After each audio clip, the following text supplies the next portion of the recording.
The music is soft and bright. Lights hang like small stars over the hall. People laugh. People dance. The bride and groom glow like gold. But at a corner table, a young woman sits alone. Her name is Amara. Amara wears a sky blue dress. It fits well, but it is not new. She bought it on sale and fixed the hem herself. Her curls are neat. Her lipstick is a gentle rose and her eyes are warm and careful. She holds a glass of water with both hands as if it is something precious. She smiles when someone looks her way, but her smile is small. It is a polite smile. It is a smile that says, "I am fine," even when she is not. She watches the dance floor. Couples turn and sway. The bride, Zoya, Amara's cousin, laughs, her veil shining. Amara is happy for her. She truly is. She helped plan flowers. She tied ribbons. She fixed place cards when the printer broke. She kept the little ones busy while the adults shouted about seating charts. She did many things. But now the work is done and Amara sits alone. Nobody asks her to dance. Nobody asks if she is tired. The band plays another slow song and she counts the steps in her head, as if she is dancing in a dream only she can see. A waiter passes with a tray of macarons. Amara shakes her head and thanks him. She checks her phone. No messages. She puts it face down. She tries to enjoy the lights, the music, the soft hum of joy in the room. She tells herself, "This is enough. You are fine." The door at the far end of the hall opens. A tall man steps inside. He pauses as if the air is thick. He has strong shoulders, a calm face, and eyes that look like a storm that has learned to hold back the rain. His suit is simple but sharp, and his tie is dark like night. He scans the hall once fast, like a guard checking a gate. Then he sees Amara. His gaze locks on her as if a line pulls tight between them. Amara feels it. She does not understand it. She straightens, places the water down, and tries to break eye contact, but she cannot. The man moves through the crowd. People shift around him without knowing why, as if they feel his shape and make space for it. He does not rush. He is steady, sure. He stops at Amara's table. He does not ask if the seat is free. He does not sit. He stands and the music seems to soften under his voice. "Act like you're with me," he says. Amara blinks. "I'm sorry." "Act like you're with me," he repeats, low and even. His eyes do not leave hers. He reaches his hand toward her, palm open, not forceful but sure. "Please." The word please is quiet, but it is real. Amara hears something under it. Urgency, focus, protection. It is like hearing wind behind a door. She does not know this man, and yet she feels this. With him, she is not invisible. She sets her hand in his. His skin is warm. The contact is simple, but it feels like a choice. He helps her up. The chair legs make a small sound against the floor. A few heads turn. Whisper, whisper, who is he? Where did he come from? He leads her to the dance floor. He holds her at a respectful distance, one hand light at her waist, the other holding her hand. He keeps his shoulders between her and the room as if he is both a partner and a wall. "What is this?" Amara whispers. "Protection," he says. "You're safe now." Safe from what? His jaw moves as if he wants to tell her and also wants to hide it. Later. He guides her into a slow turn. His steps are exact and smooth.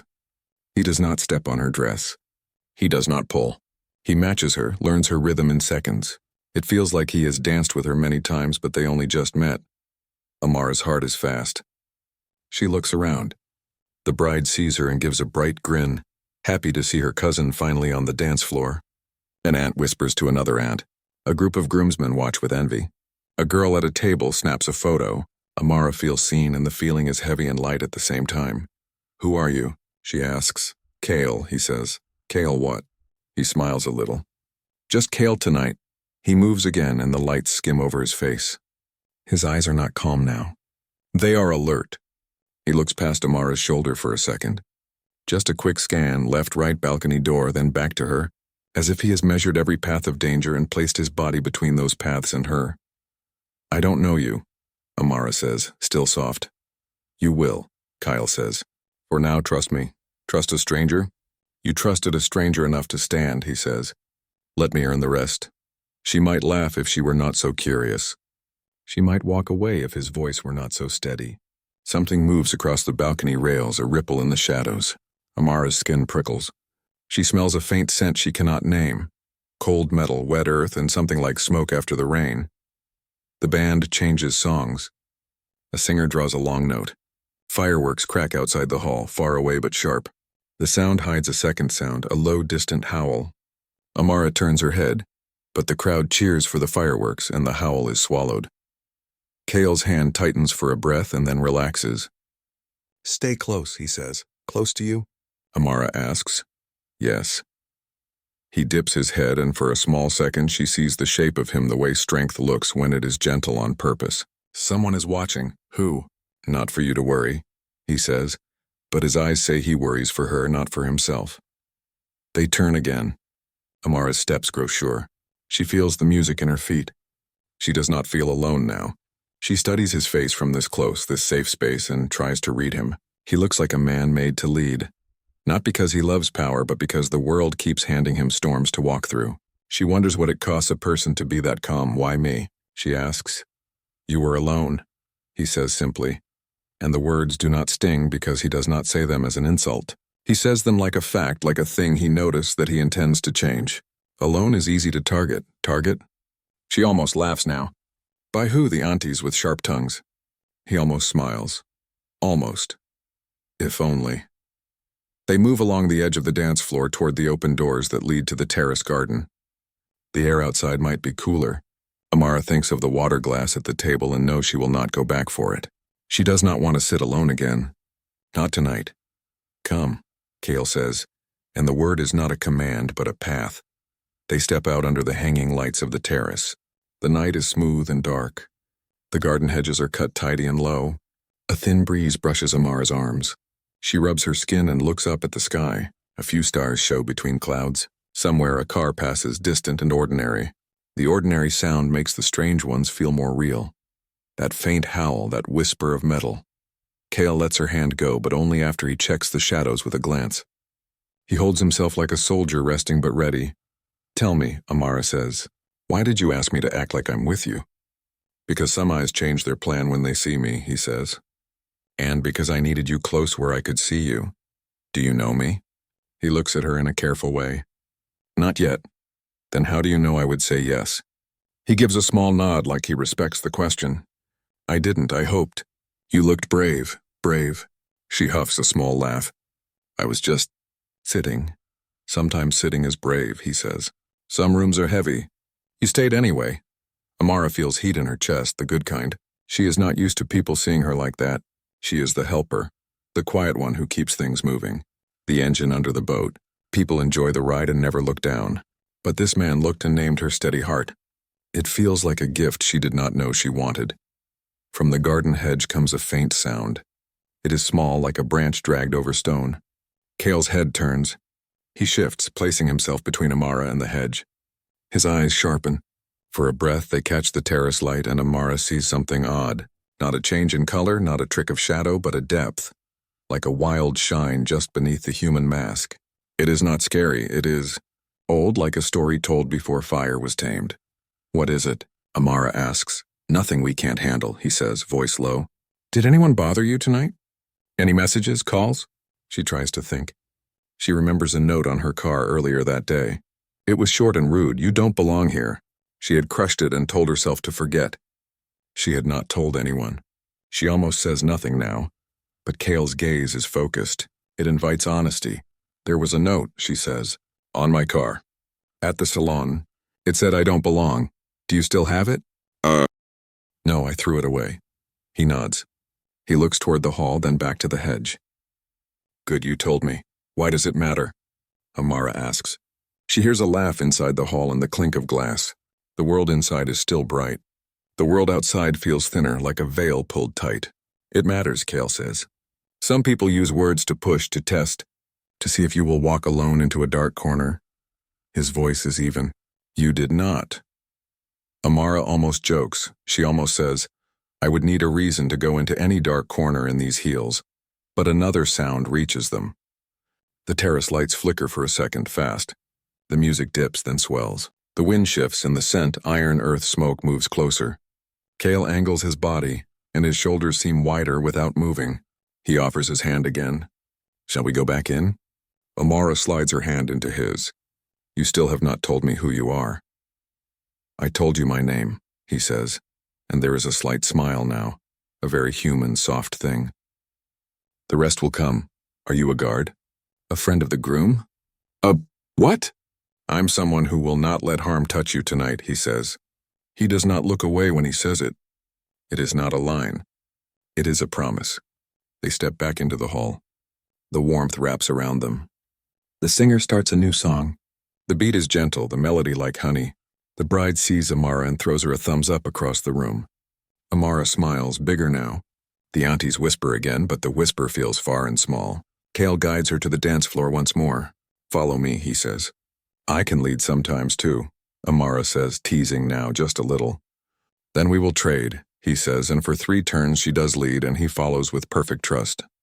It makes her laugh, truly laugh, and a few people notice and smile with her. It has been a long time since she laughed like that at a party, but the strange edge does not leave. It stays like a thin string in the music. Cale never stops scanning the room. Balcony, doors, corners. He dances and he watches. He is with her, and he is also watching over her. Amara senses it and does not mind. She feels for the first time tonight like she is not a person in the background. She feels like someone has drawn a circle around her and said, "Here, this one matters." A waiter passes again with macarons. Cale takes one, offers it to Amara. She takes a bite and laughs because it is lemon and too tart, and he takes the other half without changing his face, and that makes her laugh again. The ordinary moment helps. It holds her steady. Then for a heartbeat everything narrows. The front doors open. A gust slips in. The lights dim and then return. On the balcony above, a figure stands very still behind the thin veil of plants. Amara does not see a face, only a shape. The figure's hand rests on the rail. When the fingers pull back, the metal shows a fresh scratch, thin and bright like a claw might leave. It is fast. If she had blinked, she would have missed it. Cale sees it. Amara knows he does because his hold on her hand tightens and then eases, the way a tide comes close and then slides back. He leans in, breath warm at her temple, and says a thing that is half warning and half comfort. "Stay close, Amara." He speaks her name like he has always known it. She does not ask how he knows. She does not look up at the balcony again. She keeps her eyes on him, and he keeps his eyes on the room. The song draws to a slow end. The crowd claps. The bride throws her head back and laughs. Fireworks crack again outside. Safe, the hall says. Not safe, the night whispers. The next song starts. Cale nods once, like he has made a plan. "One more," he says. "One more," Amara agrees. They step into the first beat, in sync now. Her trust and his promise balance between their hands. And in the shadow above, unseen by most, something waits and watches. The rail still bright with a thin new scratch. The song ends, but the tension does not.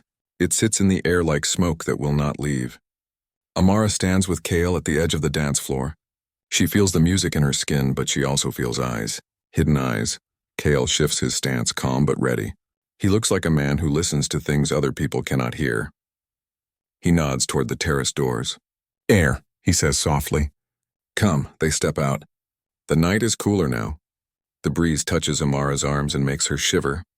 The garden lights are warm gold, but the corners between hedges are dark. Somewhere far off, a dog barks once and then goes quiet.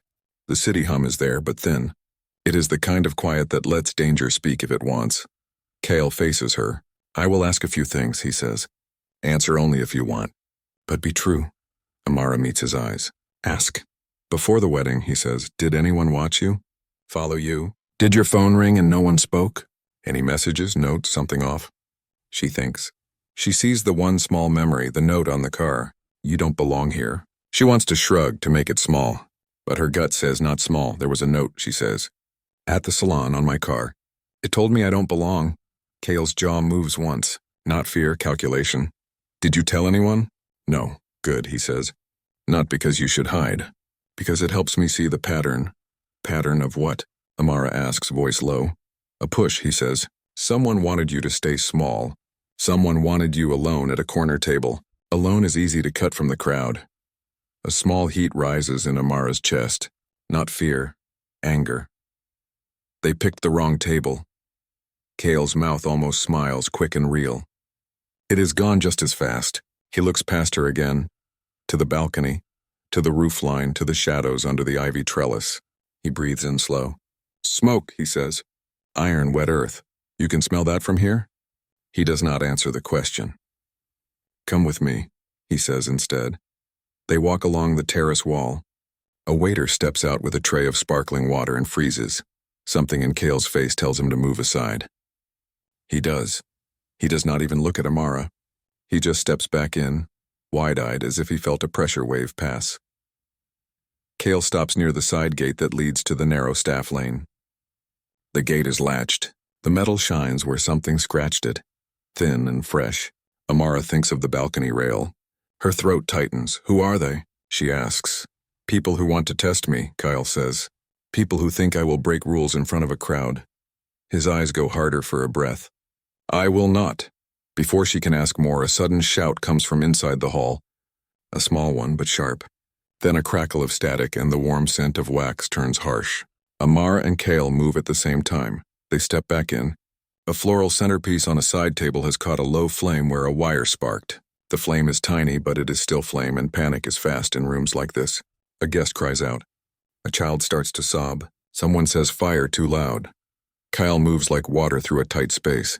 It's handled, he says to the nearest guests, voice steady, a command wrapped in calm. He drops his jacket over the flame, smothers it, lifts the smoking cloth away and stamps once. Done. He points to a staff boy frozen by fear. Windows, open, now. The boy runs. Amara is moving too. She spots the small girl from under the table in part 1, the one who cried. The child's eyes are wide again. Amara kneels, puts both hands on the child's shoulders. Look at me, she says, simple and firm. We are okay. Breathe with me.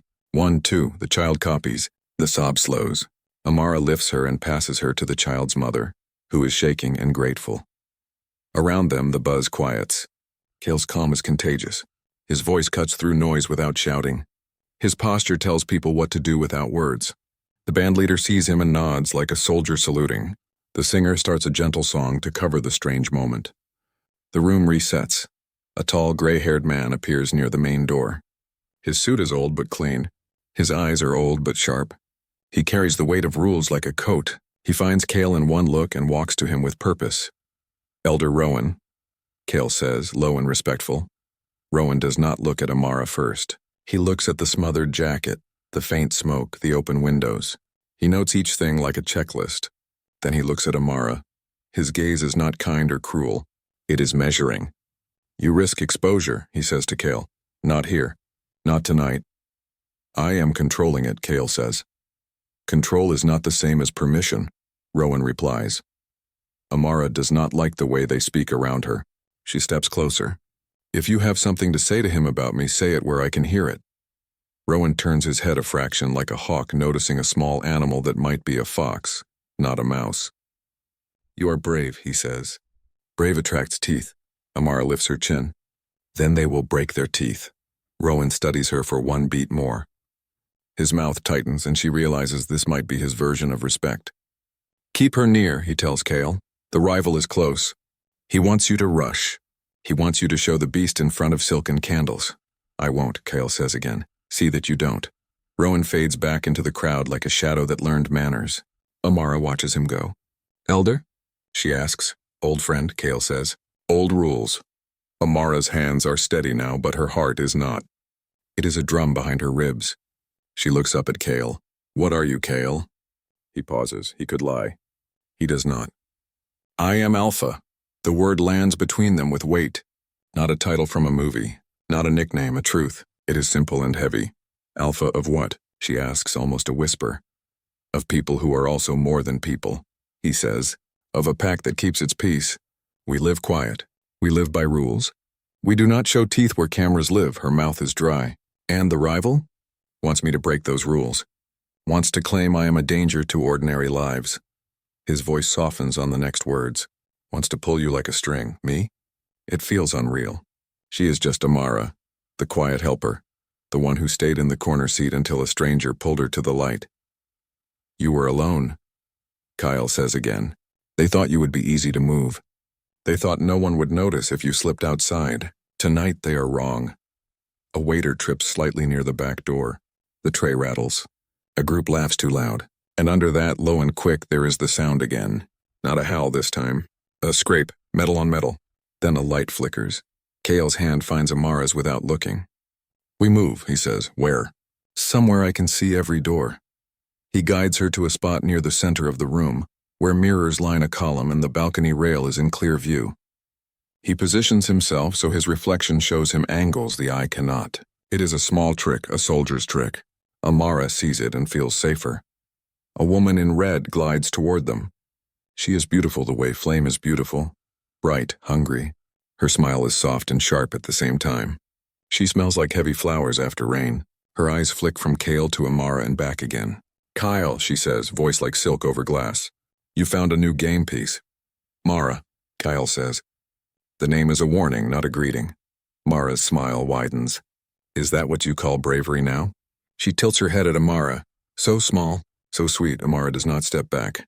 She does not raise her voice. "So here," she says. "With him." Mara's eyes flash, a thing like light inside a dark sea. It is quick, but Amara sees it. Mara leans in, not too close. "Careful, little star," she whispers. "Standing near a sun will burn you first." Kale shifts just a degree. "Enough," he says, soft but final. Mara laughs under her breath. Elder Rowan watches. Rival listens.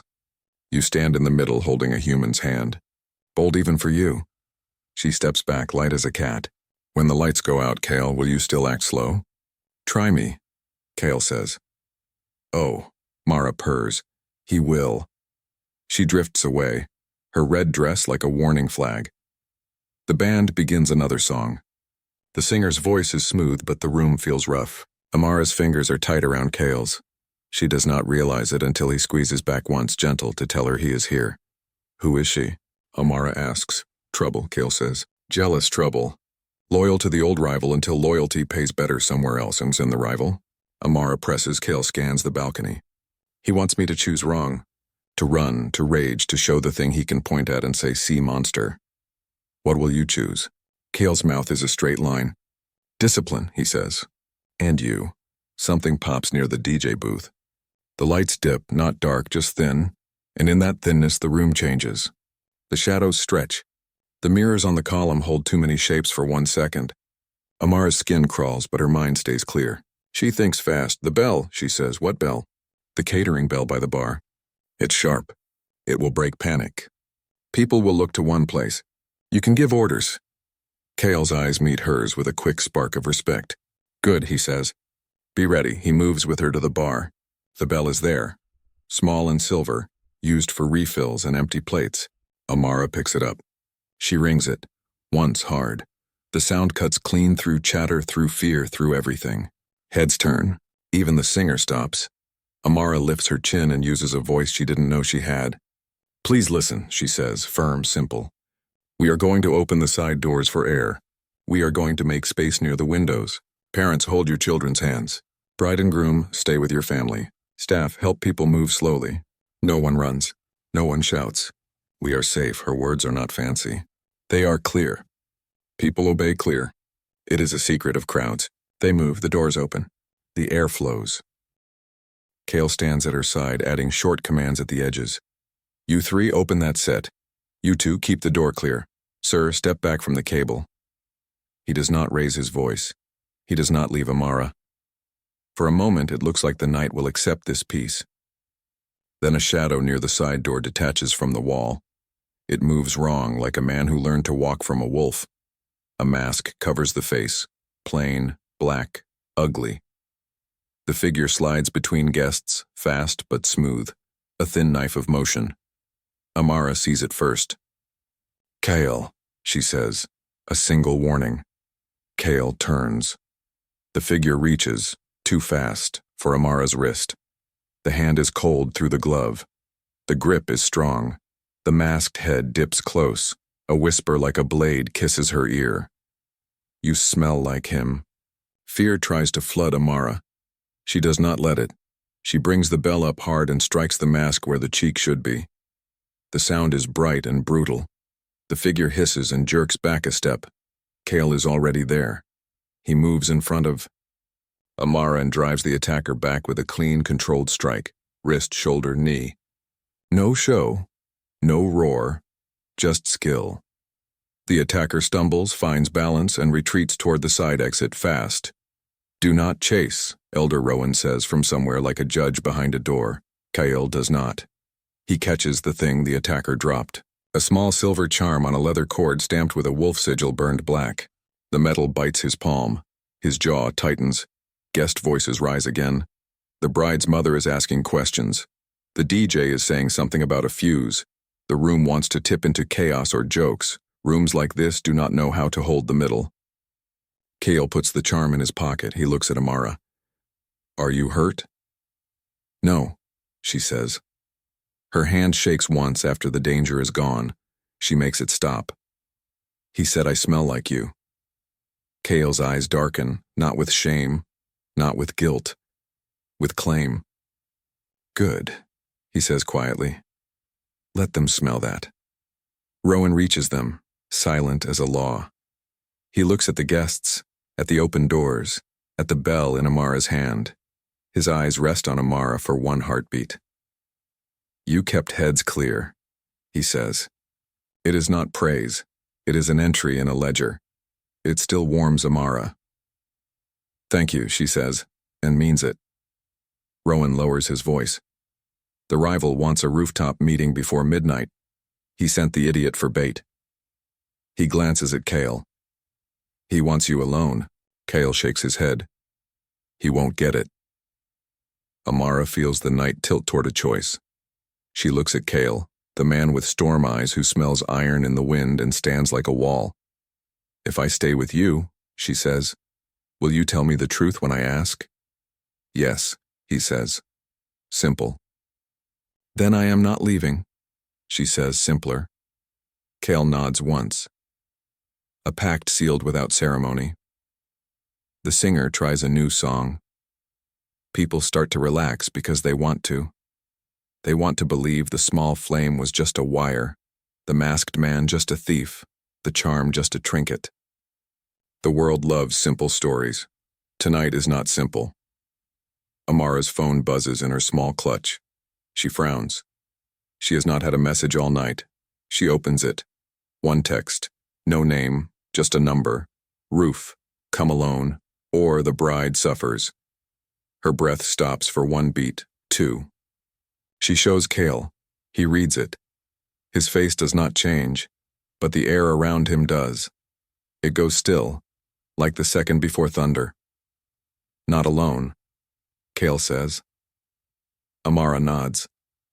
"Not alone," she agrees. Across the room, the bride laughs at something she cannot hear. Above them, the balcony rail gleams where claws scratched it. Beyond that, the roof waits dark and flat, a stage the rival thinks he owns. The night has chosen its next move. The photo on Amara's phone is grainy. It is taken from above, maybe from the roof. It shows the bride on the dance floor, bright and happy.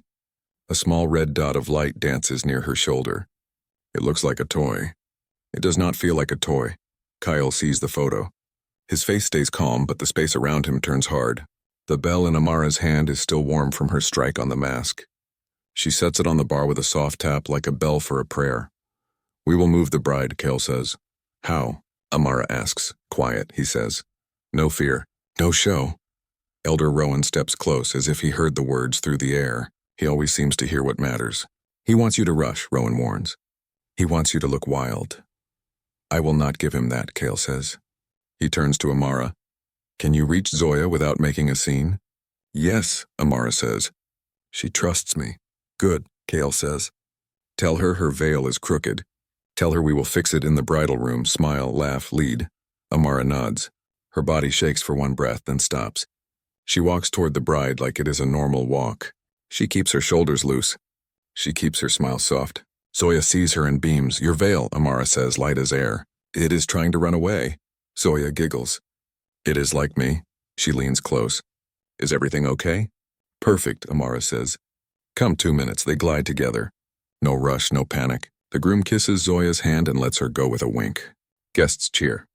The singer raises the volume to cover footfalls. The red dot of light still dances, but now it finds no easy shoulder. Kale and Rowan move at the room's edges like shadows with purpose. They shift people without touching them. "Let's get a photo by the cake," someone calls. "Yes, by the window," someone else adds. The crowd sways to a new spot, leaving a clear lane to the side hall. In the bridal room, Amara sets Zoya on a chair in front of the mirror. The room smells like flowers and spray. The mirror lights are warm and kind. Zoya looks at herself and laughs again, happy. "Do not leave this room," Amara says, soft but firm. Zoya's smile fades. "Amara?" Amara holds her hand. "I love you. Stay here. Lock the door when I step out. Let only me in, or Kale, or your husband. No one else." Zoya studies Amara's face. She sees the truth there. She nods once, strong. "Okay," Amara squeezes her fingers. "I will bring you back to the dance floor soon, I promise." She fixes the veil anyway because that is what she said she would do, and promises should look like the truth, not just sound like it. A knock. 2 slow taps. Kale's voice. "May I?" Zoya unlocks and opens. Kale steps in. He bows his head to the bride like a soldier to a queen. "Forgive the bother," he says. "You protect my cousin?" Zoya asks. She is brave under lace. "I protect what matters," Kyle says. "That includes you." Rowan's voice comes from the hall. Time is short. Kale takes a folded cloth from his inner pocket. It is small, dark, and clean. He hands it to Amara. "Put this in your clutch," he says. "What is it?" Amara asks. "A shield," Kyle says. "Thin, silent. It will steal the first bite of harm if the rival tries a coward's trick." Amara does not argue. She slips it into her bag. It feels cool, like it sat in moonlight. Kale turns to Zoya. "We will move you to the coat room for a moment," he says. "No windows, 1 door. My guard will stand at it." Zoya nods. She looks small and strong at the same time. "Hurry," she says. They step into the hall. Kale's guard is already there, a broad man with soft eyes. He takes Zoya and her veil and walks down the staff corridor with Rowan trailing, slow and watchful. The door closes with a click. A key turns. Kyle and Amara stand alone for a breath. The music from the ballroom feels far, like a memory in a dream. "Now we talk," Amara says. "No more half answers." Kale faces her. His eyes hold storm and steel. "Ask him, what are you?" She says, simple. "All the way. No riddles." "I am Alpha," he says, as before. But this time he adds the shape beneath the word. "I lead a pack of those who carry a wolf inside and a human life outside. We are not a story for thrill. We are not a monster for show. We are old as the forest and quiet as a promise. We live by rules. We do not hunt the innocent, we blend. We keep order when the wild parts push." The words should scare Amara. They do not. They fit what she saw. The flash in the mirror, the calm in his hands, the way he took the attacker down without a roar. "And your rival?" "Wants the old ways without the rules," Kale says. "He believes fear is faster than trust. He believes chaos is a crown." "His name?" Amara asks. Kale's mouth hardens. "Dane." The name moves through the air like a cold blade. Amara holds her bag tighter. "Why me?" "You were alone," Kyle says again, but gentler. He watches for edges, for the person at the edge of the room. "He wanted to pull you out and use you to cut me. He wanted you scared. He wanted me loud. If I'm loud and wild where cameras are, we all suffer. He wins. And why did you pick me?" she asks. "To stand with you." Kale looks at her like she is a map he has learned fast. "Because you did not freeze," he says. "Because you looked fear in the face and kept a child safe. Because you rang a bell when the room needed a single sound. Because you tell the truth," Amara breathes in. "The truth tastes like iron and night." "Then hear mine," she says. "I will not be a prop. I will not be something to hold for a look. If I stay with you, I stand with you. You give me the truth when I ask. You do not shut me out to keep me pretty and quiet." Kale's eyes soften, then steady. He nods once. "Agreed," he says. "My truth for your courage." "Then I make a pact," Amara says. Her voice is simple. Her will is not. "Tonight I walk with you. I act like I am yours, and you act like I am yours to protect. But I also act like you are mine. Mine to warn, mine to stop, mine to speak to plain when ego tries to lead." A slow, real smile touches Kale's face. It is not a pretty smile for show. It is the kind a soldier might give after a good plan. "Done," he says. A pact. They do not shake hands. They already held hands on a dance floor. This pact settles in the space between them like a steady light. A buzz. Amara's phone again. A new text. 5 minutes, roof. Alone. Or the bride bleeds first. "Dane loves theater," Rowan says from the end of the hall, where he waits like a stone. He might have a line on the roof. He might have a lens. He might have both, Cale thinks fast. He wants me to run. We do not run. We build a stage he does not expect. Rowan lifts one brow. You will not like my suggestion. Say it, Cale says. Give him what he asked for, Rowan says. But not how he asked for it. Amara steps in. A decoy, she says. He wants a loan. We give him a loan that is not a loan. Cale nods once. We create 3 truths at once, he says. Truth 1, it looks like Amara goes to the roof alone. Truth 2, she does not go to the roof alone. Truth 3, the bride is not a hostage. She is behind a locked door with 2 guards and a camera watching, and my people stand ready to storm the stairwell if a breath changes wrong. Rowan considers. He nods. Acceptable. Amara lifts her chin. I will not hide behind a wall while he points at Zoya, she says. You won't, Kyle says. You will walk where he expects you. And I will already be there. How? Amara asks. Kyle shows her the mirror trick on the column again, but bigger. He takes her to a service stairwell that cuts behind the ballroom like a vein. He points up, then down. 3 flights, he says. A door on the roof. Another door locked 1 level below. I can reach the outer ledge from the locked level and climb the last 6 feet. He will not expect me on the wind side. Amara stares at the narrow window that looks to the night. The ledge is small. The wind is real. Is that safe? No, Cale says. But it is quiet. Rowan snorts once, the dry sound of old men who have seen worse. I will place 2 at the stairbase. Mara will try to interfere. Mara? Amara asks. The woman in red, Cale says. She plays at loyalty. She plays at jealousy. She likes to be near a winning hand. Can we trust her? Amara asks. No, Cale and Rowan say together. Amara's phone buzzes again. A new photo. The red dot is gone. A new message. Tick, tock. Amara feels anger more than fear now. Let us move, she says. Cale gives orders fast, clean, low. The groom is told a small lie to keep him calm. Photo surprise on the roof, the guard says. And the groom, sweet and trusting, nods and returns to his family. 2 of Kyle's people slide to the coat room door like doors themselves. Rowan takes a place in the hall where he can see 3 corridors at once with a single turn of his head. Cale faces Amara again. He takes off his tie and slips it into his pocket. He buttons his jacket. He is not showing off. He is making sure nothing will snag when he moves like wind. Listen, he says. When you step into the stairwell, you will speak as if you are on a phone call with me. You will say things like, I am walking, I am opening the door now. I am not alone, even if you are alone in that second. He will think you are trying to warn me. He will think you are sloppy. He will believe what he wants to believe. Keep him believing it. And you? Amara asks. I will be at the locked door level, he says. I will climb when you push the roof door. If he runs at you, he will run into me. If he waits, he will wait in the wrong spot. What if he is smarter than that? Amara asks. Cale's eyes do a small dark smile. Then we will be smarter than that. Amara nods. And if I say the word blue, it means, plan changes, Cale says. You drop. I move. Okay, Amara says. She breathes once deep. One more thing. What? Kyle asks. Amara steps close. She takes his wrist, not shy now. Her voice is quiet and strong. Do not lose yourself up there, she says. Do not give him what he wants.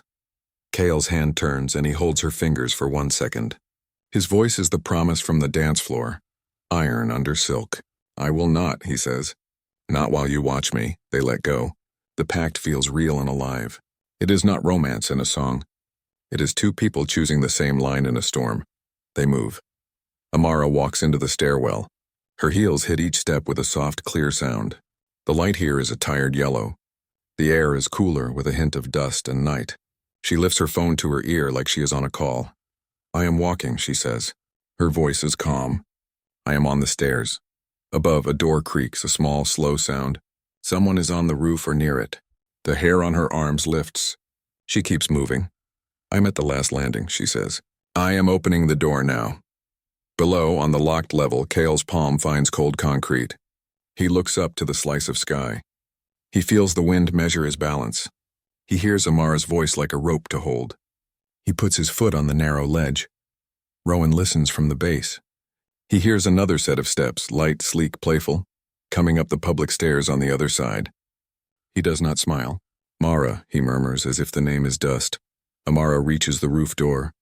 Her hand is on the bar. Her phone is at her ear. She says one more thing, short and final, to tell Cale without telling Dane. I am not alone. She pushes.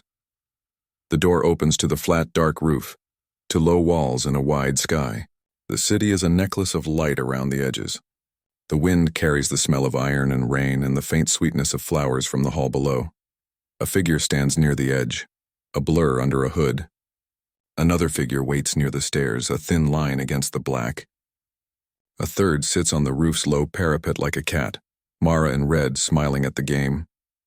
Welcome, little star, a voice says from under the hood. It is not loud. It does not need to be. Come closer, Amara steps in. She does not step far. Her face is calm. Her heart is a drum, but it beats for a fight she chose. She speaks one word into the night, just loud enough for the wind to carry it to the ledge where Cale climbs. Blue. The roof is wide and dark.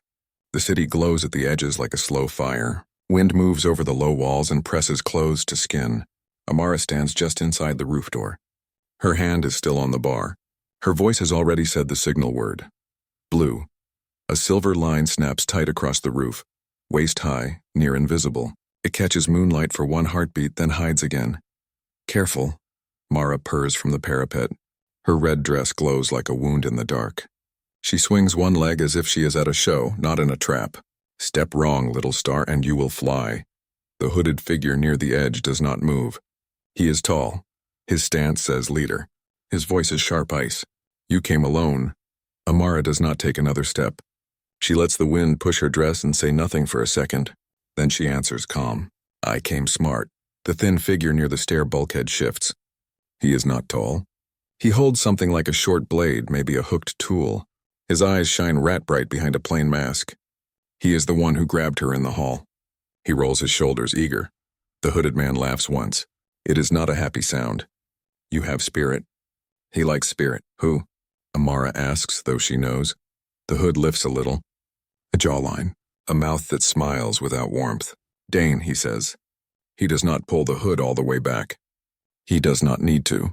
The name is the face. Amara keeps her voice simple. Why do this at a wedding? Because a wedding is soft, Dane says. It is full of love and rules. It makes him careful. It makes him slow. I like him slow. Amara's fingers tighten around her phone. She is not texting. She holds it like a weight to keep her grounded. You sent a message with a picture of my cousin, she says. You put a dot of light on her shoulder to scare me. Dane shrugs. A toy for a toy. Mara laughs behind her hand. He gets bored, she says. Fear is his hobby. Be quiet, Dane says, and the word cuts. Mara's eyes flash, angry for a heartbeat, then amused again. She lives on edges like a cat. Amara's eyes shift for a second to the low wall. She counts distance. 10 steps to the silver line, 6 to the nearest vent, 4 to the stair bulkhead. The wind pulls at her hair. Her heart beats steady and strong. She speaks clearly. Let the bride go. She is free already, Dane says. The dot is gone. The game is here now. He spreads his hands. Come talk. Talk, Amara repeats. About the cost of protection, Dane says. About what you pay when you stand beside a storm. I already paid, Amara says. I paid fear and did not bend. The rat-bright man snorts. Hit me with a bell again, girl. See what happens now. Amara looks at him with plain eyes. You ran last time, he shifts, stung. He takes one step. Mara sighs. Stop, mouse, she says. That wire will bite you first, Amara glances down. The silver line lies low across the roof between her and Dane. It is set on small posts no taller than a hand. It is tight like a piano string. It is coated with something dark at the edges. Oil? Blood? No, silver dust. It hums faintly in the wind. It is a hunter's toy. Silver hurts your kind, Amara says, reading the trap. Dane smiles again. It slows us, he says. It burns. It makes smart men clumsy and strong men weak. It makes heroes howl. He tilts his head. Does that scare you? Amara hears the soft scrape of a shoe on stone, far left, down a level. Cale is on the wall. He is there as promised. She does not look. She does not break the line of her gaze. No, she says. It informs me. Dane takes one step along the wire's inside edge, not touching it. He moves like a person who loves his own balance.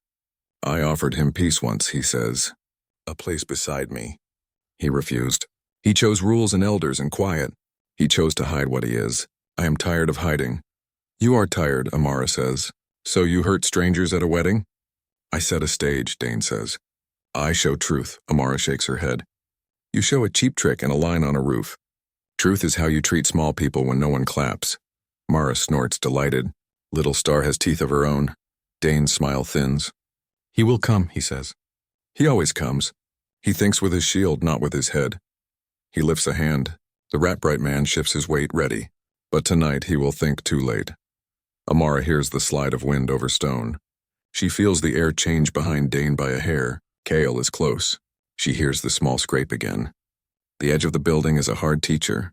One wrong breath is a fall. Her chest tightens. I am a slow thinker, she says, stalling, keeping Dane's eyes on her. Explain your wire. Step, he says, motioning. Try C. No, Amara says, and she smiles, small and real. I did not wear these shoes to test traps. The rat-bright man laughs. Let me show you, he says, eager. Mara sing-songs. Mouse. He flicks his tool at the line to make a point. The tool grazes the wire. The wire bites back. A spark jumps. The tool jerks from his hand. He yelps and shakes his fingers. The smell of hot metal and something bitter lifts. Mara sighs. You teach by pain, she says to Dane, always so boring. Dane does not look at her. He studies Amara instead. He leans toward her words like he tastes them. You think I am the problem, he says. You are wrong, he is. He stands between two worlds and refuses to pick. That breaks both. My way is clean, we rule. We stop pretending. Your way is loud and lazy, Amara says. His way is hard. He holds back because he cares. You bite because you are empty. Mara's face brightens. She is fun, she says. Can I keep her? No, Dane and Kale say together. But Kale's voice is a whisper in the wind, hidden under the noise of the city. Only Amara hears it because her heart knows it. Dane straightens. He looks at the roof door behind Amara. Enough talk, he says softly. Move forward. No, Amara says. He nods to the rat-bright man. The man steps to the side and tugs a thin cord by the stair bulkhead. A small click sounds. A second silver line springs from the low wall behind Amara to the vent near the center. It is not high. It sits near ankle level. It is meant to trip. Amara does not jump. She says, loud and clear, do it now. Wind takes her words. They move across the roof like a thrown scarf. Kale rises from the ledge behind Dane like a shadow made of muscle and focus. He does not roar. He does not speak. He reaches over the parapet and cuts the main wire at its small post with a silent tool of his own. Ceramic, not metal. The cut does not spark. The taut line whips once and goes slack. Dane spins fast. He is quick, too quick for most, but Kale is already inside his reach. He hooks the hood and yanks. The fabric snaps back. The face is sharp and young, older than a boy, younger than a father. The eyes are hungry. They show joy when they should show fear.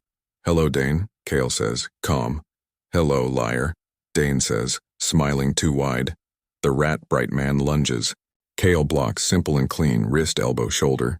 The man hits the low wall and drops his blade. It skitters and falls off the roof with a thin, long sound that takes too long to end. Mara claps once, slow. Lovely, she says. Do continue. Pick, Dane hisses at her without looking. Aside. I picked, Mara says. She smiles with all her small, sharp teeth. I picked to watch. Amara moves along the inside of the door. She keeps away from the new low line. Kale's eyes flick to her for a fraction. They meet. It is a full talk in one glance. I am here, I am fine. Cut the second line next. She nods once. Rowan, Kale calls. Soft to the night, not to the men. Somewhere below the elder hears and shifts his pieces. A latch opens far away. A foot falls where it should. Dane breathes in. His eyes flash. Real flash, wolf light behind human skin. There he is, he says. There is the animal. Kale's face is still. No, he says. There is the man. They circle inside a half-moon of broken wire and dark posts. Wind tries to push them. The city watches like a cool crowd. The silver on the second line glows faintly with old moon dust. Tell them, Dane says, voice low. Tell your human what you are when you are free. She already knows, Kale says. Amara lifts her chin. I know he is a shield, she says. I know he can break and chooses not to. Dane laughs. He chooses you, he says. That will break him faster. Your words are small, Amara says, and she means it. They fit in a tiny box with your fear. Dane moves. It is a fast lunge, a straight line. Kyle steps aside, turns the arm, takes Dane's weight past balance, and lets it go. No show, no howl. Dane staggers, catches, grins, and comes again. Cut the second line, Amara says, calm. She sees the small post at the vent base. The line is tied there with a metal twist. Metal will spark. Ceramic will not. Cale's hand dips to his inner pocket. His fingers find the thin, pale blade. He slides, feints, turns, and in the turn he reaches the post and snips the twist. The low line sighs down like a snake losing air. Bored, Mara says, but her eyes shine. She lives for a clean move. Dane's smile fades. Enough, he says, and this time the word carries weight. He reaches up and pulls a small tube from his sleeve. He flicks it. A red dot dances on Cale's chest. We can be loud, too.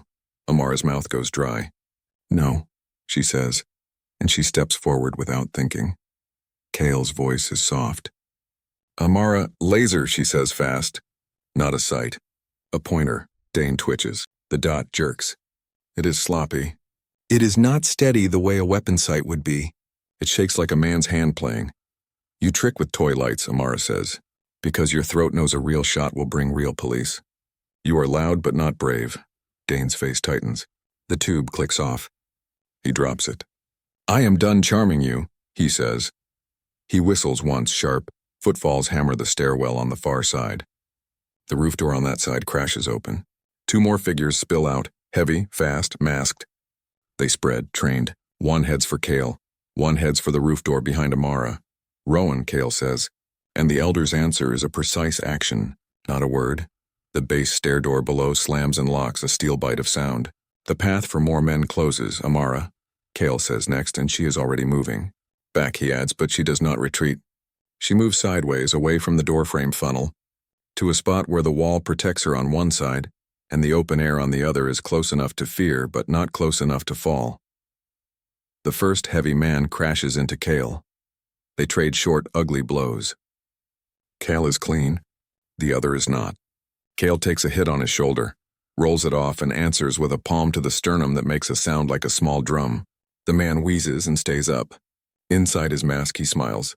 He likes pain. The second heavy man reaches for Amara. He is fast. He expects her to pull back. She does not. She drops low instead, the way she saw Cale drop earlier, and swings her clutch like a hammer. It is not much.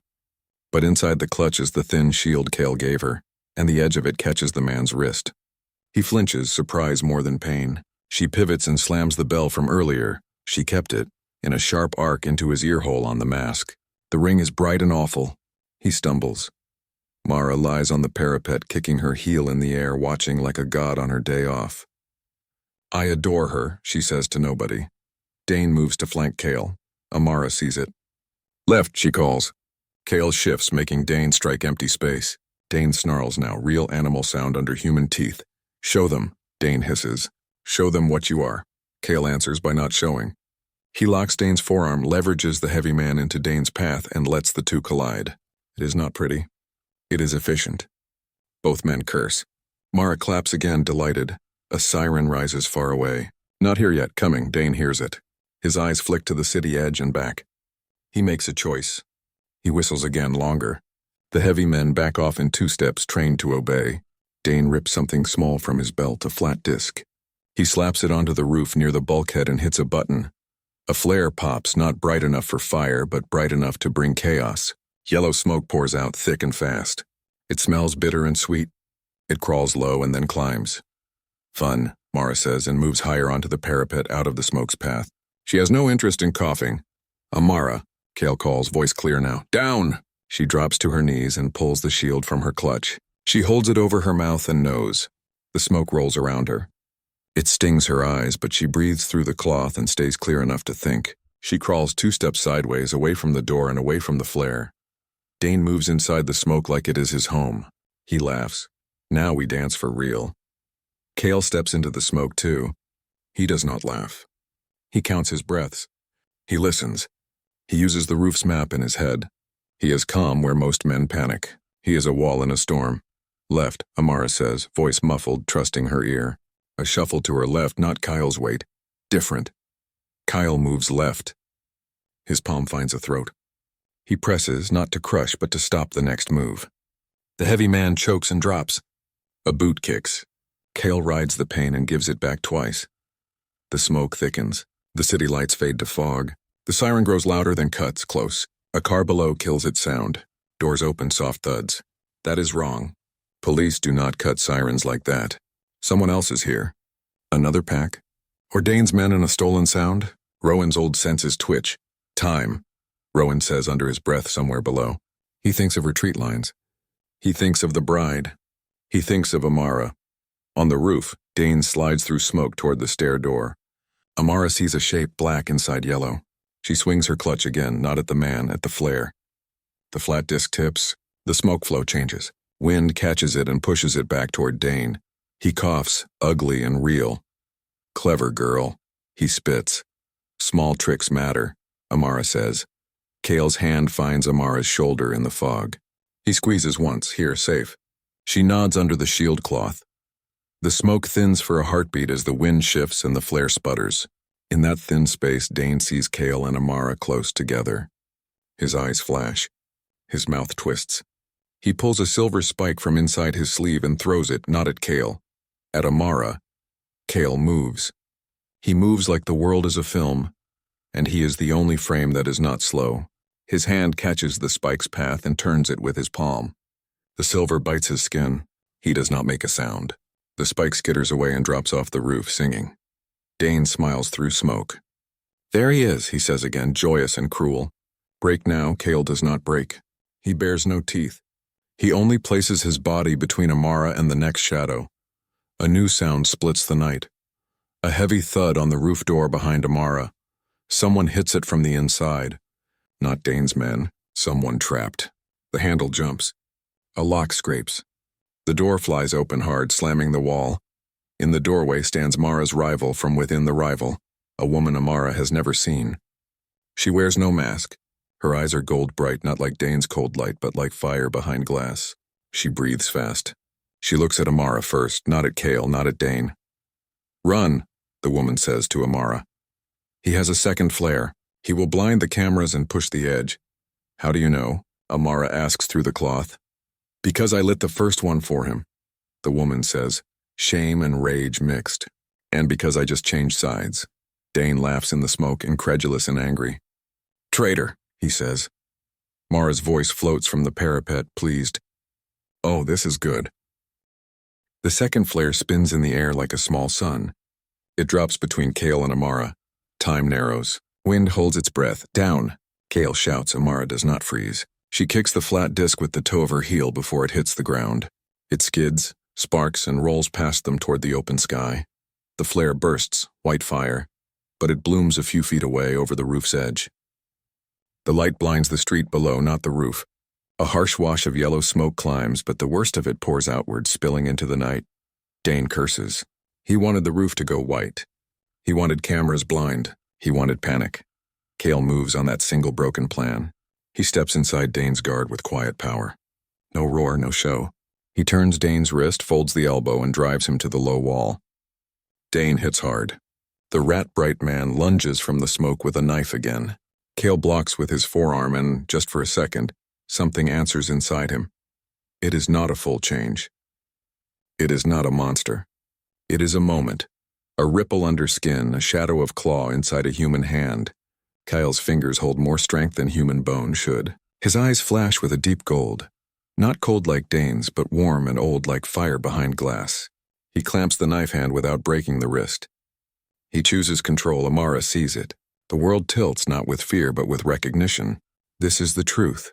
The man and the wolf stand in the same place, and the man chooses. The knife clatters. The rat-bright man stumbles back, shocked. What are you? He breathes, but he knows. Disciplined, Kyle says. Mara drops lightly from the parapet to the roof, amused. There we are, she purrs. A taste. Amara's throat is dry. Smoke scratches her eyes. She remembers the thin shield in her clutch and holds it over her mouth again. She does not run. She moves toward Kale. The new woman, hair wild, eyes gold bright, steps into the smoke beside Amara. "This way," she says. "Edge of the wind. You will breathe better." "Your name," Amara says, short and simple. "Nyla," the woman answers, her jaws tight with anger at herself. "I lit one flare for him. I will not light another." Amara nods once. "Then help me help them." Nyla points to a small metal box by the roof hatch. "Sprinkler test valve," she says. "Open it, flood the ballroom. It will push the smoke out and clear the crowd." Amara leaps to the box. She flips the cover. The wheel is old and stiff. She braces her feet and turns. It resists, then jerks. A deep pipe groan answers in the walls below, like a building waking from a long sleep. A second later, a wet hiss and 1,000 small glass hearts breaking. Sprinklers bloom rain over silk and candles.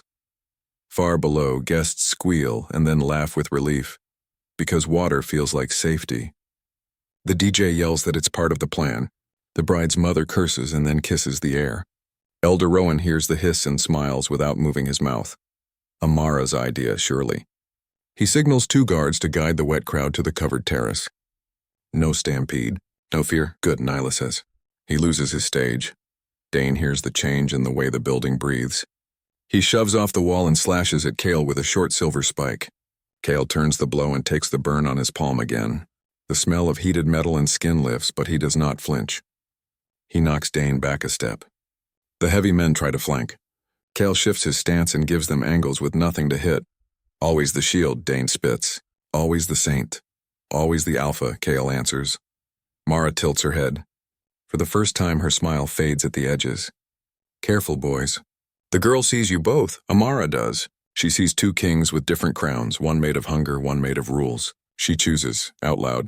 "I stand with Kale," she says. Her voice is simple and firm. "I stand where he stands." Dane's eyes cut to her. "He will drag you down."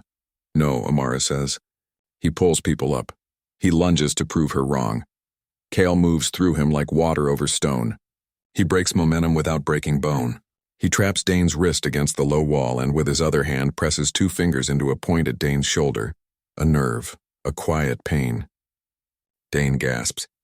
His knees dip. Kale could crush. He does not. He uses silence like a weapon. Footsteps thud at the far door, the wrong rhythm. Not Kale's guards. Not Dane's heavy men. Different. Rowan at the base hears them too. He signals. 2 of his own swing to cover the second stairwell. Metal slides home. The door there locks. The thudding stops. Someone on the other side swears. The elder exhales. "Not tonight," he says to the past and to the present. On the roof, Nyla flicks the first flare with her shoe and chokes it under a flat tin from an AC unit. The smoke thins. The city returns, lights steady. The air grows cold and clear. Sirens start again in the distance, real ones now moving honest and fast. "Time to end this," Kale says. Dane huffs a laugh with no humor. "End? You think a wet party and 1 soft girl and me?" "Not end you," Kale says. "End the scene." He releases Dane and steps back 2 paces, showing an empty space. It is a strange move. It is also a challenge. Will you fight clean where the world can see? Or will you run like a rat down a pipe? Dane reads it. He hates it. He also respects it. For 1 slow heartbeat, the hunger in his eyes looks like thought. Then the rat-bright man wheezes to his feet and ruins the moment by coughing like a broken car. Mara laughs again, back to delighted. "He lives for drama and you offer him sport," she says to Kale. "No wonder he hates you." Nyla steps close to Amara, voice low. "If he whistles again, it means retreat." "He will jump to the next roof. How?" Amara asks. Nyla points to a thin steel cable that runs from the roof's far corner to the neighboring building's ledge. It is almost invisible in the dark. "Zipline." He loves toys. Amara studies the cable. It hums faintly in the wind, the same low song as Dane's silver wire. She slips the wedding bell from her clutch. It is small, bright, and ugly to a hunter's ear. "What are you doing?" Nyla asks. "Making his toy useless," Amara says. She walks toward the corner, staying clear of the men, staying clear of the parapet edge. She moves like a dancer who learned to be a soldier in 1 night. She reaches the anchor point, a metal ring sunk into concrete. The cable is clamped tight with 2 rusted U-bolts and a small lock. Amara rings the bell once sharp to pull eyes for a breath, Kale's eyes, not Dane's. And then she crouches and spins the first U-bolt loose. It moves because Rust hates smoke and water. It was not cared for. She grits her teeth and moves the second. It squeals. She does not stop.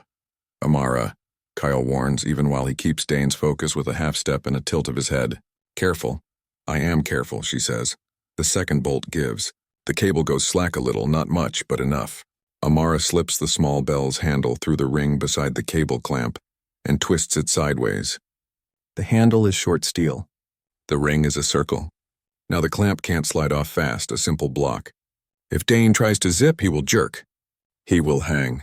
He will need hands to fix it, not speed. Not a clean escape. Mara claps softly. Resourceful. Dane sees her at the corner, sees the cable change, and bares his teeth. You make me tired, he says. Then sleep, Amara answers. He whistles sharp. The heavy men retreat 2 steps, trained. Dane backs toward the corner, eyes on Kale, mind on the cable. He will still try. He believes in his speed. Kale shifts, ready to stop him. Then Dane does a new thing. He hurls a small glass ampule at the roof stones. It shatters. A fast, bitter fog pops like a trick flower. It is not smoke. It is a scent, thick, metallic, wrong. It hits the back of the throat and tries to pull instinct out by the root. Nyla staggers. Scent lure, she says, coughing. It makes them shift on reflex. Mara covers her nose with her sleeve and hums, amused. Rude, Amara smells it and hates it. It is the opposite of Kale's scent, which feels like dry pine and rain. This is iron and rot. This is bait for old parts of the body. Kyle's eyes flash darker, but he does not break. The wolf inside him shoves. The man holds. He sets his jaw and breathes through his teeth slow. He does not give Dane what Dane wants.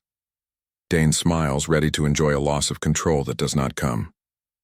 He flicks his gaze to the corner and makes for the cable. Fast. Amara is faster in thought. She grabs the small silver charm Kale took earlier. From his pocket. No, from where he set it on the roof stone after it burned his palm the second time. She snatches it with her shield cloth so it does not bite her, and slaps it on the cable like a stop. Silver on steel sings. The cable vibrates wrong. Dane lunges, clips his pulley to the cable, and kicks off. He goes 2 feet and jars hard where the charm catches.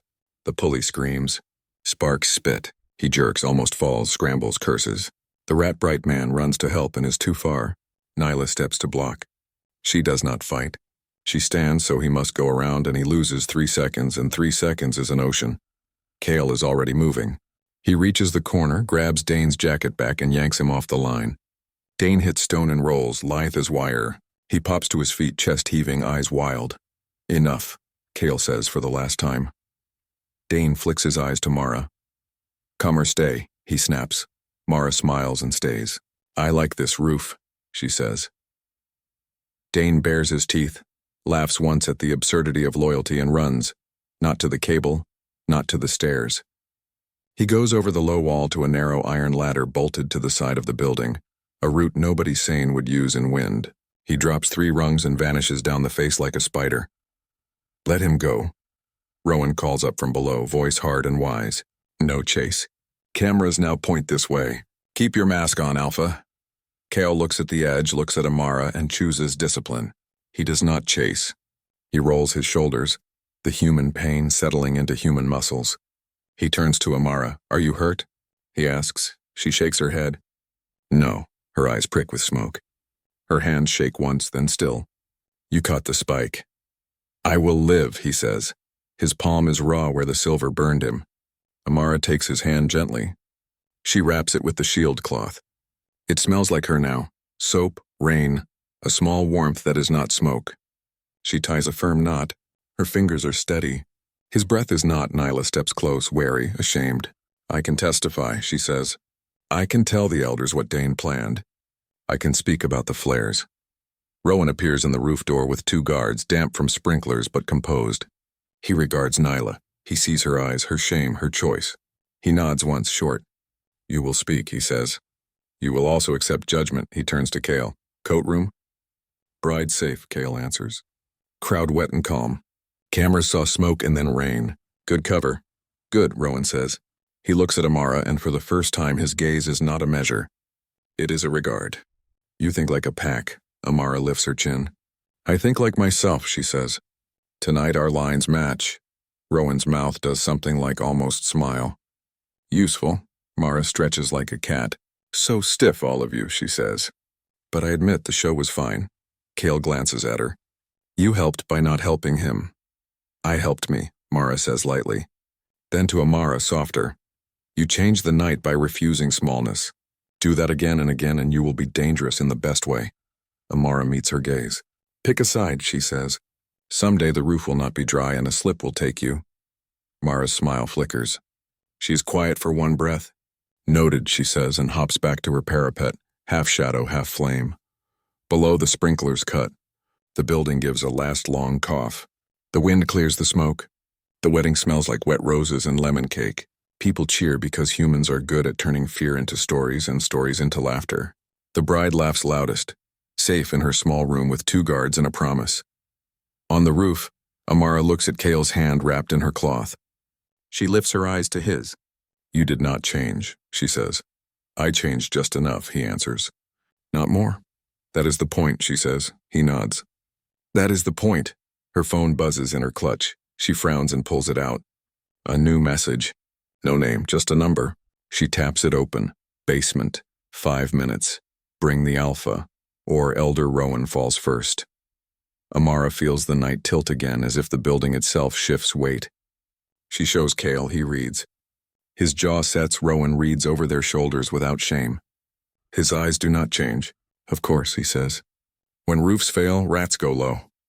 Nyla looks toward the dark stair, the one that leads down where the air is cold and the cameras are few. He is not done, she says. No, Cale agrees. He lifts his wrapped hand, flexes his fingers, tests pain, accepts it. He looks at Amara. You do not have to come. Amara meets his gaze, steady. We made a pact, she says. We finish what we start, Kyle nods.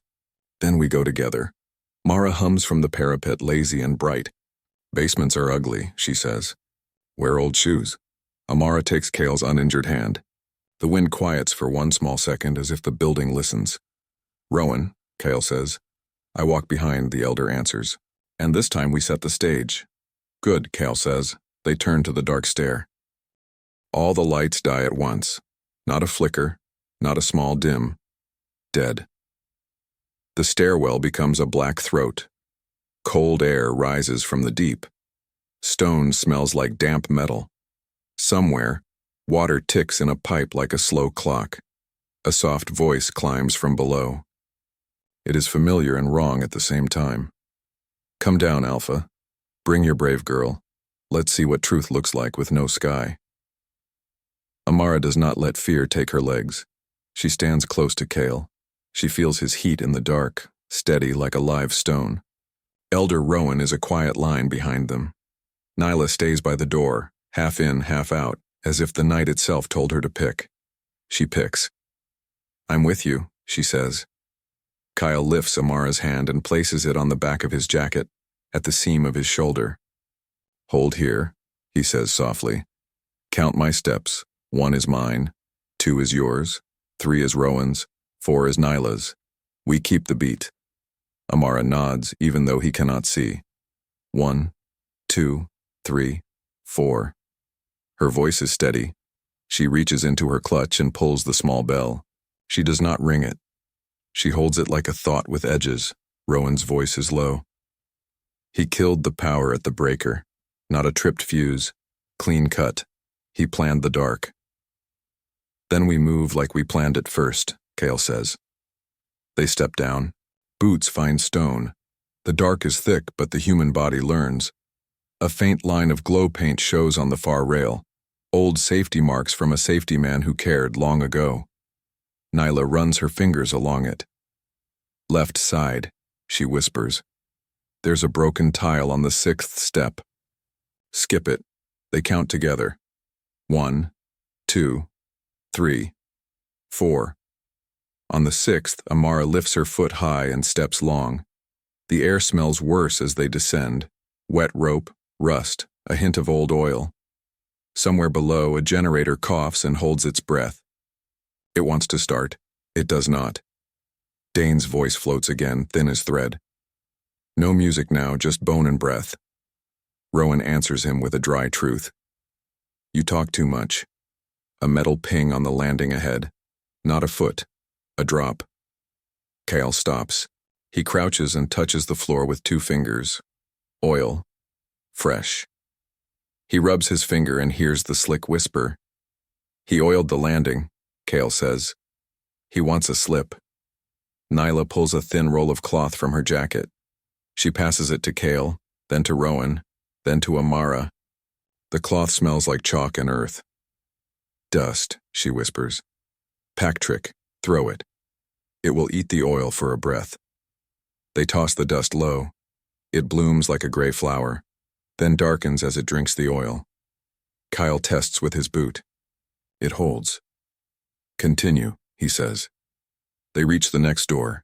It is half open, a grin with no lips. Kale listens.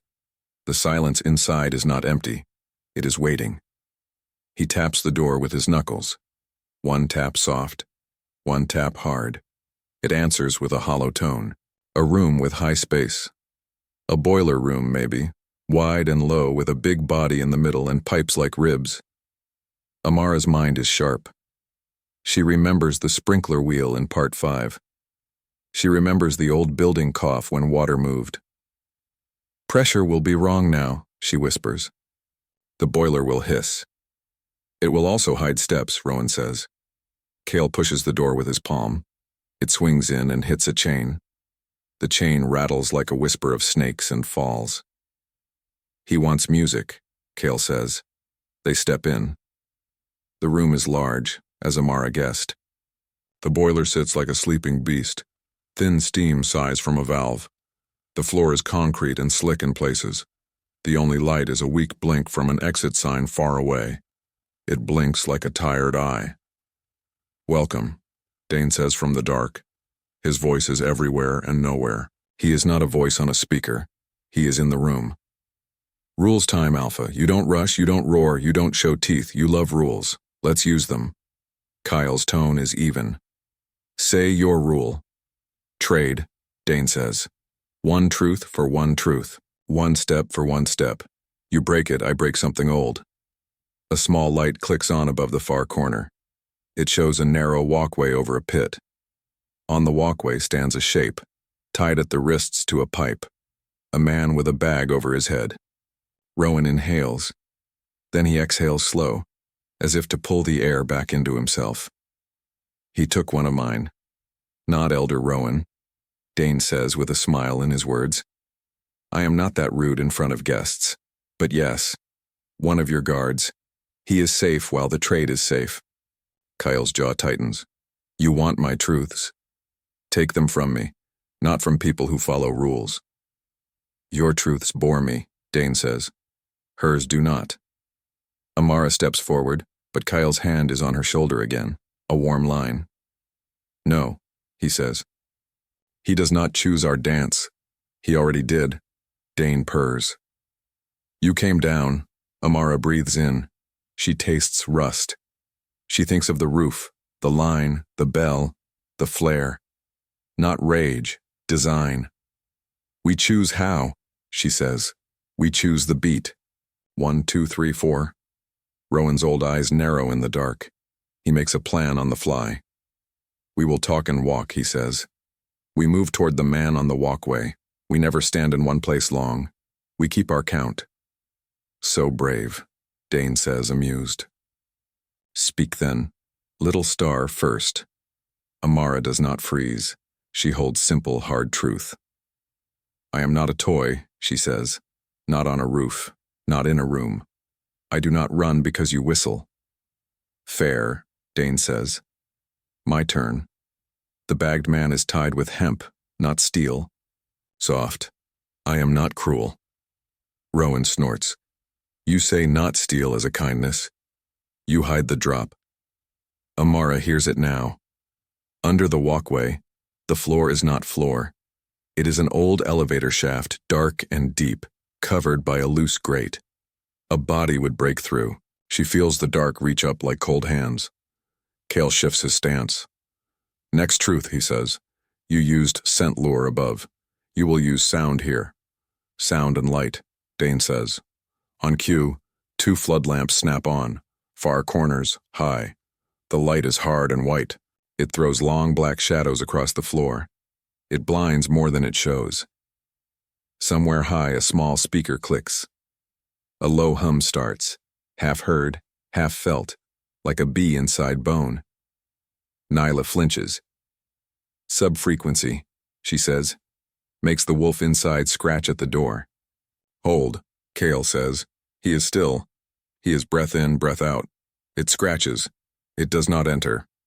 Amara's ear hurts with the hum, but her voice stays clear. My turn, she says. If you wanted to kill, you would have done it on the roof. You want a crowd for the story. You want a stage for the wound. So this is not about death. This is about shame, a small clap in the shadows. Dane is pleased. Good girl.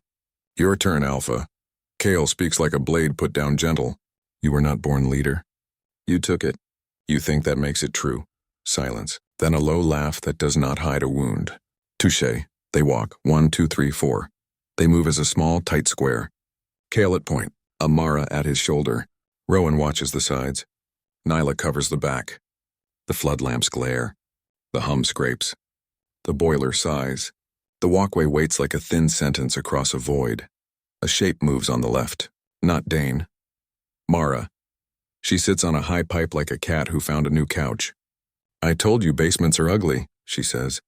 But the company? Chef's kiss. Rowan does not look up. Pick a side, girl. I did, Mara says. I picked mine. You may borrow me if your show stays interesting. Kyle ignores her. Dane, he says, release the man. Truth first, Dane sings. The hum rises by a small notch, just enough to grind. Cale's pupils widen. He breathes slow. He remains a man while the wolf knocks. That choice is the cost. He pays it. Amara feels the choice like heat near her arm. She steps closer to him. My truth, she says. I was alone at a table because I was tired of asking to be seen. I am not tired now.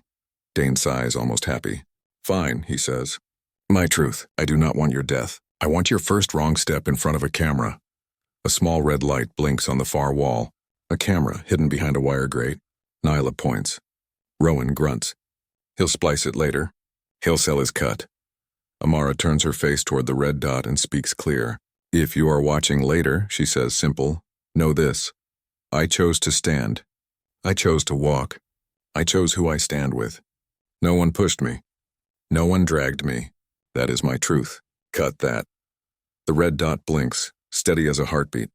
They reach the start of the walkway. It is a thin metal bridge over the shaft with a loose rattle in the left rail. The bagged guard stands in the middle, tied wrist to pipe, feet on old grate. His breathing is fast but not wild. He trusts, he waits. Stop, Dane says. Rule. One person on the bridge at a time. You break it, the grate drops. Rowan's teeth show. He wired the hinge. Cale steps forward. I go. No, Amara says. Kyle looks at her in the glare. Amara. You are the shield when the world is wide, she says. But the bridge is narrow. I'm light. The grate will hold me better. You hold the line here. You catch if I fall. Rowan speaks one word like a stamp. Agreed, Nyla nods. She is right. Kyle doesn't like it. He also knows it's true. Discipline is not just holding back teeth. It is giving trust when trust is right. He gives it. 1, 2, 3, 4, he says. Your steps, Amara. Count them. If the rail sings, stop. If I say blue, drop low and freeze. Amara breathes once. She steps onto the bridge. The metal hums under her shoe. She sets each foot quiet. 1, 2, 3, 4. The hum in the air climbs. The boiler sighs louder. The exit sign blinks. The camera watches like a red eye. She does not look at it again. Halfway, the left rail vibrates a little. She pauses. It sings, she says. Cale's voice is low. Shift right. Step toe flat. She obeys. The rail quiets. She reaches the guard. His hands shake under the rope. His breath is hot inside the bag. I'm here, she whispers. We are not tourists. We know the trick. She pulls at the knot. Hemp bites skin. Nyla tosses a small knife. It is ceramic, pale and light. It slides across the floor and hits the bridge with a quiet click. Amara crouches and cuts rope. 1 loop, 2. The guard shudders. The last loop holds. She slows. She hears something else, small metal teeth under the knot. A trap. If she pulls straight, the hinge will drop. Below the knot, Rowan says gently. Cut the bite first, she does. The tiny teeth fall free with a soft tick. She cuts the last rope. The guard gasps and sways. Do not move, Amara says. We step together. Thank you, he whispers, voice raw in the bag. Save thanks for cake, she says, because in this room a small joke is a warm candle. From the dark, Dane claps slow. She saves your man, Alpha. Bravo. Now one more trade. No, Kale says. This dance ends. Ends with a gift, Dane says, and his voice shifts not to wolf, not to man, to something small and cruel. Here, a metal thunk above. The flood lamps tilt a fraction. Their aim changes. The light slashes across the bridge and turns the grate into a web of hard white. In that sharp angle, Amara sees what the glare hid. A thin wire across the last 2 feet of the bridge at ankle height. Blue, Kale says. Amara drops low and freezes. The guard copies without thinking. The wire hums where her shin would have cut it. Rowan breathes out soundlessly. Nyla swears under her breath. Mara claps with real delight. I do love a near cut, she says. Come off the bridge, Kale says. Slow. Amara crawls the last feet on hands and knees, weight spread. She guides the guard. The wire does not sing again. They step down safe on the far side. Kale's hand finds Amara's shoulder. He squeezes once. It is a big thank you and a small touch, trade done, Rowan declares. We leave. No, Dane says, and there is joy in his word. We begin. Something heavy drops in the shaft. A chain jerks below. The hum in the room shifts to a deeper note. The boiler shudders. The exit sign dies. Even the red camera light goes dark. Silence. Then a new sound, the slow roll of something big through the lower hall. Not police. Not guests. Tires with weight. A cart? No, a generator on wheels. Power that is not city power coming from the wrong hands. Amara's skin prickles. He brings his own lights, she says. And his own crowd, Rowan adds, hearing boot falls behind the generator. 2, 4, 6 more pack feet with no care for rules. Kale stands tall in the dark. He lets the wolf knock. He keeps the door closed. He speaks to the room, to Dane, to the old rules and the new night. I will not run, he says. I will not roar. I will not play your film. Dane's laugh is low, close now, almost at their backs. You already are in my frame, Alpha. Amara steps to Kyle's side. She lifts the bell and finally rings at once. The sound is small and clean. It cuts the hum. It tells the heart where to look. Look at me, she says into the dark. I choose this place. I choose this man. I choose this fight the right way. The generator turns the corner. Light blasts on, too bright, too white. It throws huge shadows onto the boiler room wall like a movie screen. In the new glare, shapes appear. 6 masked figures, Dane at their front with his hood back, smile sharp and wrong. Mara purrs from her pipe, pleased. Ah, now the audience is here. Nyla draws a breath. Rowan sets his feet. Kale lifts his chin. And in the middle of the light, painted on the concrete floor by the boil of shadows and glare, Amara sees something that steals her breath. 2 silhouettes, hers and Kale's, touching at the shoulders, joining to make a single taller shape on the wall. Not a monster. Not a man. Avowed, drawn in light, Dane sees it too. His smile flickers. Truth looks like this with no sky, Amara says. Dane hisses and lifts his hand. The boiler screams. A white blade of steam cuts the air. It rushes toward Kale and Amara like a live thing that wants skin. Down, Kale shouts. He turns his body and covers Amara with his back. The steam hits his jacket and the shield cloth Amara tied around his hand. The cloth darkens and hisses. Heat bites. Kale takes it. He does not move away. He is a wall. Rowan slams a red emergency wheel on the pipe. It groans. It does not close. Nyla jumps to the second wheel on the lower line. She twists with both hands and a small sound in her throat. The valve bites and then locks shut. The scream of steam drops to a hard hiss. The white blade thins. Dane's men charge through the glare. Kyle steps off Amara. He meets the first mask with a short strike, elbow, shoulder, knee, clean and fast. The man falls and slides on the wet floor. Another swings a pipe. Kale ducks. The pipe hits the boiler with a clang. Sparks spit, left, Amara calls. Kale turns left and blocks a knife hand. He turns the wrist and lets the knife fall. He kicks it under the boiler. It skitters out of reach. Nyla moves like a shadow behind them. She does not fight like a pack guard. She fights like a person who wants to undo old mistakes. Small, sharp moves, precise. She sweeps a leg. A man drops. She takes his mask and throws it into the hum fan. The fan eats the mask and chokes. The low hum dies. The wolf scratch sound in the bones fades. Cale breathes easier. Rowan's eyes clear. Mara sits high on the pipe and watches with bright calm. Pretty, she says. This is better than the roof. Dane steps into the light with a smile like a cut. He does not hurry. He loves a center shot. He holds a silver baton, short and heavy. He twirls it once. No camera tricks now, he says. Only choices. We already chose, Amara says. He points the baton at her. You speak for him too much. I speak for me, she says. He speaks for him. We stand together. Dane tilts his head. Then you fall together. He lunges. Cale meets him. Their bodies hit like stone and storm. The baton sings when it touches Cale's forearm. The silver bites. Cale moves through the pain. He traps Dane's wrist and locks his elbow on the boiler edge. He could break it. He does not. He holds. Dane grins wild.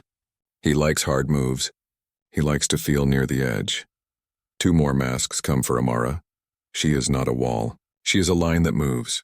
She steps inside the first man's reach and strikes his ear guard with the bell. The sound is sharp and mean. He recoils. She drops low and sweeps his ankle with her heel. He falls into the second man. They tangle. She grabs a fire blanket from the wall, flips it open and throws it over both. They fight the soft weight like fish in a net. Rowan, old and exact, takes 1 step and stamps down the blanket edge with his boot. Stay, he says. They stay. Nyla strips the belt from the nearest downed man and ties the blanket tight. Practical. Quick. The boiler hisses again. A small pressure gauge jumps. Rowan's eyes cut to it. We cannot fight here long, he warns. If that needle kisses red, the night ends for all. Then end it first, Cale says, not looking away from Dane. Dane twists and finally slides free. He dances back. His baton flashes again. He feints at Cale and turns on Amara. He moves fast. He expects her to freeze. She does not. She lifts the shield cloth like a small square and wraps the baton's head as it comes. The cloth burns her palm but steals the silver bite. She yanks. The baton jerks. Dane laughs and rips it back, but the cloth stays. The head is now a dull bite. Cute, he says. Useful, she answers. He swings anyway. Cale steps in and takes the blow on his shoulder. Pain blooms. He pushes through it. He levers Dane backward with a calm that looks like mercy and is actually discipline. Sirens at last. Real, close, loud. Car doors. Shouts at the far end of the corridor. Not pack police. Dane hears them and bares his teeth. He whistles a thin note that means scatter. 2 masks still free run for the side door. It doesn't open. Rowan's men locked it. They crash and curse. They turn and try the other door. Locked. They pound. No exit, Mara sighs. You should have rehearsed. Dane throws the cloth-wrapped baton at the lights. A lamp bursts. Darkness swings and lands like a fist. Shadows jump. The second lamp flickers. The room slips in and out of glare. It feels like a broken heartbeat. Enough games, Cale says, voice flat. He moves. Not with rage. With decision. He steps inside Dane's guard and takes the baton arm again, this time with both hands turning the shoulder and the hips together. He pins Dane to the boiler with his forearm across his chest. It is a clean human hold. No claws, no teeth. Strength used like a tool, not a storm. Yield, Cale says. Dane smiles, ugly. Make me. Yield, Cale says again, and it is not a threat. It is a line. Choose to stop or be stopped. Dane tries one last trick. He opens his mouth and howls. Not loud, not big, but sharp, meant to pull the wolf out of Cale's ribs. The last lamp hums like a bug. The boiler needle twitches. Amara smells iron and rain and her own fear. Cale holds. He does not shift. His eyes flash gold once, deep and warm, then settle back to dark. He is a man holding a man. He is an alpha by choice. Stand down, Rowan commands, voice like an old bell. Now, Nyla steps to Dane's side. She holds up her empty hands where he can see them. It's over, she says, steady. I set 1 flare for you. I close 2. Choose truth now. Dane's grin breaks. For a small second, his face is just a tired boy with sharp teeth who wanted a crown. Then he shoves the tired away. He spits at the floor. Footsteps thunder. Uniforms flood the corridor. Flashlights bite the dark. A voice booms, Police! Hands where we can see them! Another voice follows with the firm rhythm of someone who knows Kyle. We have the call from upstairs. Boiler leak. Evac already in progress. Everyone down now. Kale takes the baton, drops it, and raises his hands. He steps back from Dane, slow open. He does not let go all at once. He makes sure Dane cannot leap into a death. Then he lets the police take the rest. Dane laughs as cuffs click because he likes any camera, even a body cam. Film loves me, he says. Clip it right. Amara steps forward. She places herself in the cam's clean line and says simple. Clip it true. The nearest officer's eyes flick to her, sharp, human. He nods once. Ma'am, step back. It is careful. It is kind. Rowan's men show their hands. Nyla lifts her chin and offers her wrist without asking. Later, Rowan tells the officer, she is a witness. He says it like the law itself. Mara drops from the pipe and lands light. She has no interest in cuffs. The officer sees the red dress, the bright eyes, the cat smile, and he suddenly cannot tell if she is guest or ghost. Ma'am? He tries. Mara waves like a queen and walks the other way, hips laughing. She will not be caught tonight. She will be remembered. Sprinklers are cut, another officer shouts. Vent fans on. Get air in here. Men pull the tide guard from the walkway. He sobs once, shakes, laughs, breathes. Cake, he says to Amara hoarsely, and she laughs because a promise must be kept even in a boiler room. Bride?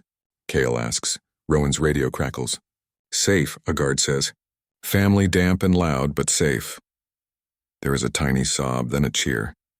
The hall above is already turning the night into a story for morning tea. A medic kneels and reaches for Kale's burned palm. Kyle offers it without protest. The medic wraps it with clean gauze. Calm hands. Amara's cloth goes into a bio bag. It holds the smell of smoke and soap. It held. You should sit, the medic tells Amara. I should not, she says and smiles softly. But thank you. Police lead Dane past them. He walks with a crooked pride. He turns his head as he passes Amara. You made him slower, he whispers. You made him choose. I made him better, Amara says. Dane laughs. We will see. He glances at Kale. The moon will test that vow, Alpha. Kale meets his eyes. His voice is steady. Let it, they take Dane away. The boiler room grows wide again. The needle on the gauge settles shy of red. The last lamp dies at last. Flashlights replace it. The air cools. Rowan turns to Amara. His old face is lined and fierce. You changed our night, he says. You may have changed our rules. Amara brushes wet hair from her forehead. Your rules are fine, she says. Just use them on the right people. Rowan considers this. He nods once, small. We will try. Nyla stands apart, waiting for judgment. She looks at Kale. I will speak before the elders, she says. I will tell them everything. I know what I did. You also know what you undid, Amara says. Tell that too. Nyla's gold-bright eyes soften. I will. Kyle looks at the dark stair that leads up to the world of flowers and music and soft cake. Let us return them their wedding, he says. They climb. The stair lights come back one by one as city power returns. The hum in the walls changes from wrong to right. The wet smell fades. The night becomes a normal night again for people who will never know the shape of the war under their feet. They step into the hall. The band plays a happy song because that is what a band does when fear passes. The bride Zoya runs to Amara with tears and laughter in her eyes and veil stuck to her cheek. You said 2 minutes, she cries and hugs her cousin hard. You were gone forever. I had to fix a wheel, Amara says. And they both laugh because it is nothing and everything. The groom shakes Kale's hand with the strength of a man who almost lost something and did not. Thank you, he says, chest tight. Kale nods and does not take praise like food. He lets it pass into the room and feed the peace. Rowan speaks to 3 officers in low, careful words. He does not lie. He does not tell the whole. He says enough to keep the world safe and the old rules alive. They accept because the facts on the ground are true. Boiler scare, small fire, masked intruders, arrests made, crowd safe. A long report will file itself later like a dull bird going home. Mara appears by the cake table, eating a slice with dangerous delight. She lifts the fork to Amara like a cheer. To small bells, she says, and to big choices. Then she is gone in a blink like a red ribbon caught by a wind you cannot see. Nyla stays near a pillar, quiet. A guard offers her water. She takes it. She is not forgiven. She is not hated. She is in the long middle where people earn back weight by carrying it. Kale and Amara stand at the edge of the dance floor. The lights are warm again. The world looks soft. It is not. It is held soft on purpose. Are you hurt? Amara asks. I am marked, he says, lifting his wrapped hand. It will heal. Good, she says. Then keep your promise, he looks down at her. The simple lights paint his face kind. His eyes hold storm and fire and rest. Which one? You will not lose yourself, she says. Not in a room, not on a roof, not in a rule. And you? He asks. I will not be small, she says. Not in corners, not on bridges, not before kings. They stand a breath with that between them. Then Amara hears the band shift to a slow song. The floor clears in a ring like people want to see a scene. She is shy for a heartbeat. She remembers the corner table. She remembers the first words. Act like you're with me. She smiles. Dance? She asks. Kale's mouth tilts. We are both wet and smoky, he says. Then the floor is ours, she answers. He offers his uninjured hand. She takes it. They step onto the floor. The world holds them up. The crowd watches, but it feels like no one is there. It feels like a quiet promise under glass. He leads, she leads. They trade. They laugh once, low and real. Rowan watches with a face that does not show much and eyes that show plenty. He says to nobody, to the air, to the future, the moon will test every vow. Outside the clouds part, a thin piece of moon looks down through the skylight. It touches Kale's hair and Amara's cheek. It is not a spell. It is a light. Amara leans closer and speaks the last truth of the night, simple. You were never alone. Kale answers with the truth he wanted to be true and now is. Not anymore, the song ends. Cheers rise. Cameras flash. The bride kisses the groom and throws her bouquet at the wrong time. And it is the right time and everyone laughs. Later, when the last guest goes and the last chair stacks and the last police car rolls away, Kale and Amara stand by the open door. The air smells like wet roses and clean metal. Night is a friend again. What now? Amara asks. Now we sleep, Kyle says. Tomorrow we speak to elders. We tell the whole. We set lines so the next night is easier. And Dane? She asks. He is not finished, Kale says. He will write new tricks. He will make new friends. He will try a new stage. Then we will be ready, Amara says. He nods. Together, they step out under the small stars. Somewhere far, a wolf calls. It is not a threat. It is a note that says the world is wide. The note fades. The door closes soft.